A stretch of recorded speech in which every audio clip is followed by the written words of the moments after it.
ಮನೆಯೊಂದು ಮೂರು ಬಾಗಿಲು ರೀತಿ ಆಗ್ಬಿಟ್ಟಿದೆಯಾ ಬಿಜೆಪಿಯ ಪರಿಸ್ಥಿತಿ? ದಿಗ್ಗಜರ ಕಿತ್ತಾಟದ ಬೆನ್ನಲ್ಲೇ ಶುರುವಾಗಿದೆ ಹಾಲಿ ವರ್ಸಸ್ ಮಾಜಿಗಳ ರಗಳೆ. ವರಿಷ್ಠರ ಸಭೆಗೆ ನಮ್ಗೆ ಯಾಕೆ ಆಹ್ವಾನ ಕೊಡಲೇ ಇಲ್ಲ ಅಂತ ಮಾಜಿ ಶಾಸಕರು ಕೆಂಡಾಮಂಡಲ ಆಗಿದ್ದಾರೆ. ಇವತ್ತಿನ ಮಾಜಿ ಶಾಸಕರೇ ಮುಂದಿನ ಹಾಲಿ ಶಾಸಕರು ಅಂತ ಒಂದು ಮಾತಿದೆ ರಾಜಕಾರಣದಲ್ಲಿ. ಇವತ್ತು ಯಾರು ಮಾಜಿ ಆಗಿರ್ತಾರೋ ನೆಕ್ಸ್ಟ್ ಎಲೆಕ್ಷನ್ಗಳಲ್ಲಿ ಬಹುತೇಕ ಗೆಲ್ಲೋದು ಅವರೇ ಕಂಡ್ರಪ್ಪ. ಮಾಜಿ ಆದ ತಕ್ಷಣ ನಮ್ಮನ್ನ ಆಚೆ ಹಾಕ್ಬಿಟ್ರ ನೀವು, ನಮ್ಮೊಂದು ವಿಷಯನೂ ಹೇಳಲ್ವಾ ಅಂತ ಮಾಜಿ ಶಾಸಕರು ಕೆಂಡ ಕಾರ್ತಾ ಇದ್ದಾರೆ. ಬಿಜೆಪಿ ಹೈಕಮಾಂಡ್ ವಿರುದ್ಧನೇ ಬೇಸರ ಹೊರಹಾಕ್ತಾ ಇದ್ದಾರೆ ಮಾಜಿ ಶಾಸಕರು. ರಾಜ್ಯ ಉಸ್ತುವಾರಿ ನಾಯಕ ರಾಧಾಮೋಹನ್ ದಾಸ್ ವಿರುದ್ಧವಾಗಿ ಆಕ್ರೋಶ ಇದೆ ಇವರದ್ದು. BSY ಆಪ್ತರನ್ನ ಹೊರಗಿಟ್ಟುಬಿಟ್ಟು ಸಭೆ ಮಾಡಿದ್ದಾರೆ ಇವರು ಅಂತ ಆರೋಪ. ಈಗ BJP ಹೈಕಮಾಂಡ್ ಮತ್ತು ಯಡಿಯೂರಪ್ಪನವರು ಅಂತ ಬಂದಾಗ ಯಾವಾಗಲೂ ಅದೊಂಥರ ಎಣ್ಣೆ ಸಿಕೆಕಾಯಿ ಥರನೇ. ಯಡಿಯೂರಪ್ಪನವ್ರನ್ನ ಒಪ್ಪಲೇಬೇಕು. ರಾಜ್ಯದಲ್ಲಿ BJPಯನ್ನು ಕಟ್ಟುವಲ್ಲಿ ಪ್ರಮುಖವಾಗಿ ಶ್ರಮಿಸಿದಂಥ ಒಬ್ಬ ನಾಯಕರು. ಆದರೆ ಅದೇ ವಿಚಾರಕ್ಕೆ ಅವ್ರು ಹೇಳ್ದಂಗೆಲ್ಲ ಹೈಕಮಾಂಡ್ ಕೇಳಬೇಕಾ ಅನ್ನೋ ಪ್ರಶ್ನೆ ಕೂಡ ಒಂದು ಕಾಲದಲ್ಲಿ ಬಂದು ಹೋಯಿತು. ಇದಾದ ಮೇಲೆ ಯಡಿಯೂರಪ್ಪ ಅವರ ಸಪೋರ್ಟರ್ಸ್, ಬೆಂಬಲಿಗರು ಯಾರ್ಯಾರಿದ್ರೋ ಅವ್ರನ್ನೆಲ್ಲ ಆಚೆ ಇಟ್ಬಿಟ್ಟು ಇವತ್ತು ಸಭೆಯನ್ನು ಮಾಡ್ತಾ ಇರೋದು. ಇದು ಪಾರ್ಟಿ ಮೀಟಿಂಗಾ ಅಥವಾ ಶಾಸಕಾಂಗ ಸಭೆನಾ ಗೊತ್ತಿಲ್ಲ. 65 ಶಾಸಕರಿಂದ ಸರ್ಕಾರ ಮಾಡೋಕ್ಕಾಗ್ಬಿಡುತ್ತಾ? ಪಾರ್ಟಿ ಕಟ್ಟೋಕ್ಕಾಗ್ಬಿಡುತ್ತಾ? ಮಾಜಿ ಶಾಸಕರನ್ನ ಸಭೆಗೆ ಕರೆದಿದ್ದರೆ ಚೆನ್ನಾಗಿರೋದು ಅಂಥೇಳಿ BC ಪಾಟೀಲರು ಹೇಳಿದ್ದಾರೆ. ನಾವು ಅವಕಾಶ ವಂಚಿತರಾಗಿದ್ದೇವೆ, ಇದರಿಂದ ನಮಗೆ ಅವಮಾನ ಮಾಡ್ತಾ ಇದ್ದಾರೆ ಇವರು. ಹೈಕಮಾಂಡ್ ನಡೆಗೆ ಮಾಜಿ ಶಾಸಕ BC ಪಾಟೀಲ್ ಅಸಮಾಧಾನ ಇದೆ. ಇಲ್ಲಿ ಕಳೆದ ಚುನಾವಣೆಯಲ್ಲಿ ಸೋತ 148 ಜನರನ್ನು ಸಭೆಗೆ ಕರೆದಿಲ್ಲ ಇವರು. ಶಾಸಕರ ಸಂಸದರ ಅಭಿಪ್ರಾಯವನ್ನಷ್ಟೇ ಸಂಗ್ರಹ ಮಾಡಿಕೊಂಡಿದ್ದಾರೆ. ಏನು ಶಾಸಕರು ಸಂಸದರು ಈಗ ಇರ್ತಕ್ಕಂಥವ್ರು ಇಷ್ಟೇ ಜನನ ಪಾರ್ಟಿ ಕಟ್ಟೋದು? ಮಾಜಿಗಳು ಕಾರ್ಯಕರ್ತರು ಕಟ್ಟೋದೇ ಇಲ್ವಾ? ಎಲ್ಲರ ಅಭಿಪ್ರಾಯ ಪಡೆಯಬೇಕಾಗಿತ್ತು ಅಂಥೇಳಿ ಮಾಜಿ MLA ರೇಣುಕಾಚಾರ್ಯ ಹೇಳಿದ್ದಾರೆ. ಕಟ್ಟಾ ಸುಬ್ರಹ್ಮಣ್ಯ ನಾಯ್ಡು ಮನೆಯಲ್ಲಿ ಸಭೆ ಸೇರಿದ್ದರು ಮಾಜಿ ಶಾಸಕರು. ಇವತ್ತು ಸಂಜೆ ಸಭೆ ನಡೆಸ್ತಾ ಇದ್ದಾರೆ ಒಂದು ಕಡೆ ರಾಧಾ ಅವರು. ಸೊ ಹಾಗಾಗಿ ಇಲ್ಲೇನಾಗುತ್ತೆ ವೆಯ್ಟ್ ಮಾಡಬೇಕು. ರಾಷ್ಟ್ರೀಯ ಕಾರ್ಯದರ್ಶಿಗಳಾದಂಥ ಡಾಕ್ಟರ್ ರಾಧಾಮೋಹನ್ ಅಗರ್ವಾಲ್ಜಿಯವರು ಬೆಂಗಳೂರಿನಲ್ಲಿ ಶಾಸಕರ ಮತ್ತು ಸಂಸದರ ಸಭೆಯನ್ನು ಪಕ್ಷದ ಸಂಘಟನೆಯ ಕುರಿತು ಕರೆದಿದ್ದು ಕೇಳಿದ್ವಿ. ಇದರಿಂದ ಒಂಥರ ಆಘಾತ ಆಯಿತು.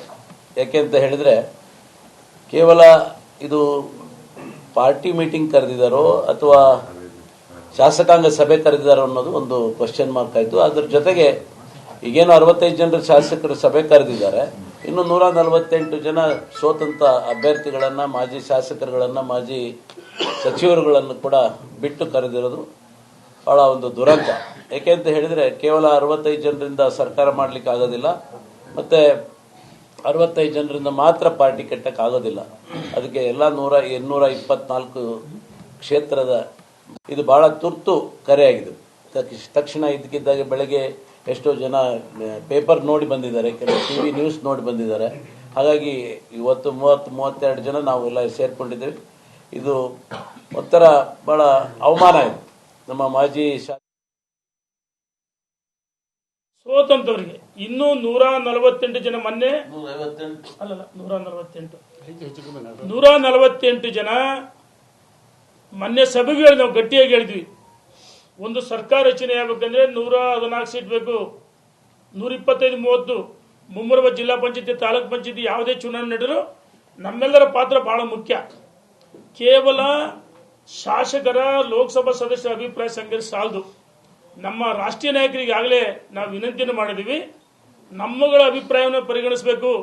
ಯಾರು ಮಾಜಿ ಸಚಿವರುಗಳು, ಮಾಜಿ ಶಾಸಕರುಗಳು, ಮಾಜಿ ವಿಧಾನ ಪರಿಷತ್ತಿನ ಸದಸ್ಯರುಗಳು ಮತ್ತು ಚುನಾವಣೆಗೆ ಮೊನ್ನೆ ಸ್ಪರ್ಧೆ ಮಾಡಿದಂಥವರು 250 ಜನ ಮೊನ್ನೆ ಹೋಟೆಲ್ನಲ್ಲಿ ಸಭೆ ಸೇರಿದ್ವಿ. ನಮ್ಮ ಅಭಿಪ್ರಾಯವನ್ನು ರಾಜ್ಯದ ಅಧ್ಯಕ್ಷರು ಮತ್ತು ಎಲ್ಲ ಮುಖಂಡರಿಗೆ ಹೇಳಿದ್ವಿ. ಇಂದು ಸಹ ಹೇಳ್ತೀವಿ, ವಿಜಯೇಂದ್ರ ರಾಜ್ಯದ ಅಧ್ಯಕ್ಷ ಆದಮೇಲೆ ಯಡಿಯೂರಪ್ಪನವರಿಗೆ ಕಾಲಿಗೆ ಚಕ್ಕರೆ ಕೊಟ್ಟು ತಿರುಗಿ ಪಕ್ಷವನ್ನು ಕಟ್ಟಿದ್ದಾರೆ. ವಿಜಯೇಂದ್ರ ಸಹ ಅದೇ ರೀತಿ. ಎಲೆನ್ ಸ್ವಾಮಿ ಎಲ್ಲಿಗೆ ಬಂತು BJPಯ ಮಾಜಿ ಶಾಸಕರುಗಳ ರಗಳೆ? ಒಂದು ಪಾರ್ಟಿ ಕಟ್ಟೋದು ಅಂತ ಹೇಳಿದ್ರೆ ಬರೀ ಯಾರೋ ಈಗಿರ್ತಕ್ಕಂಥ ಶಾಸಕರು MP ಗಳು ಮಾತ್ರ ಕಟ್ಟಲ್ಲ.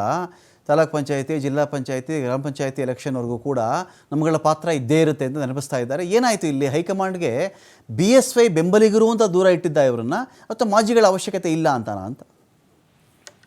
ರಮಕಾಂತ್, ಇವತ್ತು ಬಿಜೆಪಿಯಲ್ಲಿನ ಬಣ ಬಡಿದಾಟಕ್ಕೆ ಹೈಕಮಾಂಡ್ ನಾಯಕರು ಮುಂದಾಗಿರುವಂತದ್ದು. ಒಂದು ಕಡೆ ಬಿಜೆಪಿ ರಾಜ್ಯಾಧ್ಯಕ್ಷರಾಗಿರುವಂತಹ ವಿಜೇಂದ್ರ ವಿರುದ್ಧ ಅಸಮಾಧಾನ ವ್ಯಕ್ತಪಡಿಸಿರುವಂತಹ ಯತ್ನಾಳ್ ಬಣ, ಮತ್ತೊಂದು ಕಡೆ ಬಿಜೆಪಿಯ ರಾಜ್ಯಾಧ್ಯಕ್ಷರಂತ BY ವಿಜೇಂದ್ರ ಪರ ನಿಂತಿರುವಂತಹ ಮತ್ತೊಂದು ಬಣ, ರೇಣುಕಾಚಾರ್ಯ ಅವರ ಒಂದು ನೇತೃತ್ವದಲ್ಲಿ ಇವತ್ತು ಮಹತ್ವದ ಒಂದು ಸಭೆಯನ್ನ ಮಾಡಿದ್ರು. ಅಂದ್ರೆ ಶಾಸಕರ ಒಂದು ಅಭಿಪ್ರಾಯವನ್ನು ಪಡೆಯೋದಷ್ಟೇ ಅಲ್ಲ, ಮಾಜಿ ಶಾಸಕರ ಒಂದು ಅಭಿಪ್ರಾಯವನ್ನ ಪಡಬೇಕು. ಇವತ್ತು ರಾಜ್ಯ ಬಿಜೆಪಿ ಉಸ್ತುವಾರಿ ಇರುವಂತ ಮೋಹನ್ ದಾಸ್ ಅಗರ್ವಾಲ್ ಅವರು ಸಭೆಯನ್ನ ಕರೆದಿದ್ದಾರೆ, ಆದ್ರೆ ಇದಕ್ಕೆ ನಮ್ಗೆ ಆಹ್ವಾನ ಕೊಟ್ಟಿಲ್ಲ. ಹಾಗಾಗಿ ನಮ್ಗೆ ಖಂಡಿತ ಬೇಸರ ಇದೆ. ಯಾಕೆಂದ್ರೆ ಒಂದು ಪಕ್ಷ ಕಟ್ಟಬೇಕಾದ್ರೆ ಅಥವಾ ಪಕ್ಷ ಅಧಿಕಾರಕ್ಕೆ ಬರುವಂತ ಒಂದು ಸಂದರ್ಭದಲ್ಲಿ ಮಾಜಿ ಶಾಸಕರು ಹಾಗೂ ಹಾಲಿ ಸಂಸದರ ಪಾತ್ರ ಅಷ್ಟೇ ಮಹತ್ವದಲ್ಲ, ಸೋತ ಅಭ್ಯರ್ಥಿಗಳು ಕೂಡ ಮಹತ್ವದ ಪಾತ್ರ ವಹಿಸ್ತಾರೆ. ಹಾಗಾಗಿ ನಮ್ಮನ್ನು ಪರಿಗಣನೆಗೆ ತೆಗೆದುಕೊಳ್ಬೇಕು. ನಮ್ಮನ್ನ ಪರಿಗಣನೆಗೆ ತೆಗೆದುಕೊಳ್ಳದೇ ಇರೋದು ನಮಗೆ ಅಸಮಾಧಾನಕ್ಕೆ ಕಾರಣ ಆಗಿದೆ. ಹಾಗಾಗಿ ಯಾವ ಕಾರಣಕ್ಕೆ ನಮ್ಮನ್ನ ದೂರ ಇಟ್ಟು ಈ ಸಭೆಯನ್ನ ಮಾಡ್ತಾ ಇದೀವಿ ಎಂಬ ಪ್ರಶ್ನೆಯನ್ನ ನಾವು ಮಾಡ್ತೀವಿ ಎಂಬ ವಿಚಾರವನ್ನ ಹೊರ ಹಾಕಿದ್ರು. ಜೊತೆಗೆ ವಿಜೇಂದ್ರ ಪರ ಬ್ಯಾಟಿಂಗ್ ಮಾಡ್ತಿರುವಂತಹ ಈ ಬಣ ಇಲ್ಲಿ ರಾಧಾಮೋಹನ್ ಅಗರ್ವಾಲ್ ಅವರ ಒಂದು ಭೇಟಿಗೆ ಒಂದು ಸಮಯವನ್ನ ಕೇಳಿತ್ತು.